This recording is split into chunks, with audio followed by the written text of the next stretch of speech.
Assalamualaikum warahmatullahi wabarakatuh. Perkenalkan, nama saya Nurdan Jayani. Saya dari program studi Magister Farmasi UII dengan NIM 23924011. Di sini saya akan menjelaskan terkait inhibitor proteasom dengan obat isazomib.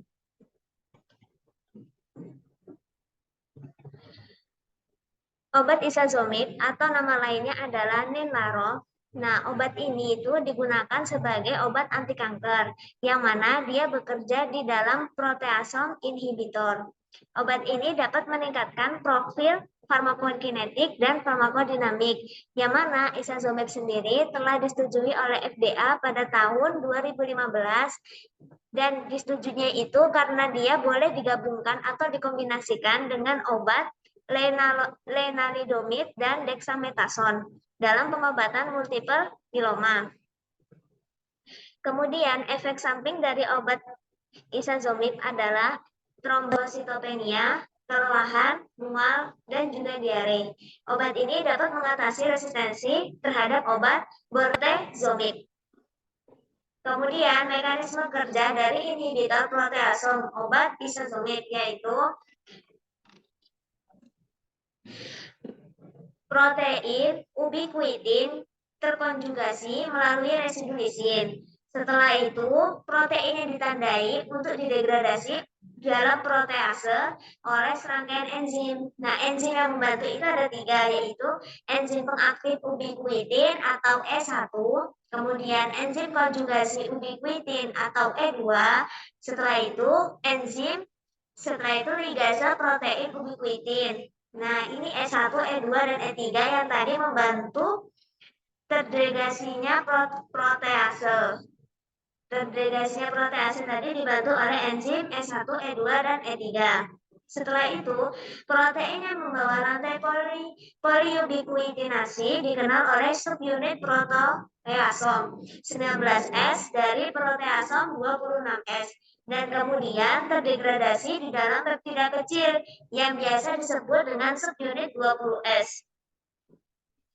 Setelah itu, proteasom mengatur jumlah intraseluler dari protein anti-apoptosis NF. Anti-apoptosisnya itu yang bernama NFKB. Nah, NFKB tadi itu berada di dalam sitosol yang kemudian diinaktivasi oleh inhibitor IKB.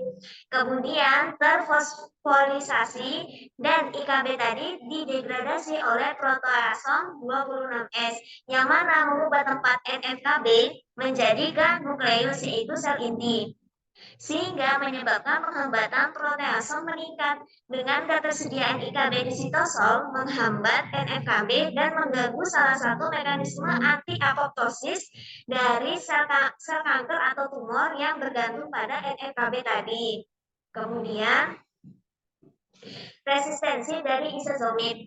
Nah, proteasom inhibitor tadi merupakan di dalam proteasom inhibitor ada beberapa obat yang masuk dalam generasi kedua, yaitu carfilzomib, isazomib, oprozomib, delanzomib, dan mirazomib. Yang mana obat-obat tadi itu menunjukkan aktivitas klinis pada tumor yang resistensi terhadap bortezomib. Jadi semua obat tadi resistensi terhadap bortezomib. Ketika bortezomib tadi sudah tidak berpengaruh terhadap kanker, maka diberikannya tadi obat tadi untuk mencegahnya resistensi obat anti kanker. Kemudian ubiquitinasi melibatkan enzim pengaktif ubiquitin E1, kemudian enzim konjugasi ubiquitin E2, dan ligase ubiquitin E3. Protein itu ada di mana-mana, oleh rangkaian ini disebut dengan proteasom. Dengan cara menurunkan ekspresi protein anti-apoptosis seperti TNF-alfa dan NF-kB, kemudian meningkatkan kadar NOXA, suatu proprotein apoptosis, dan mengaktifasi fosfase serta menginduksi apoptosis dan mendegradasi protein prosurvival, menginduksi protein yang menginduksi protein yang diferensiasi sel leukemia mieloid.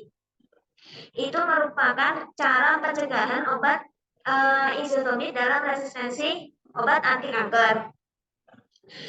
Mungkin cukup sekian penjelasan dari saya terkait obat isozonib. Terima kasih. Wassalamualaikum warahmatullahi wabarakatuh.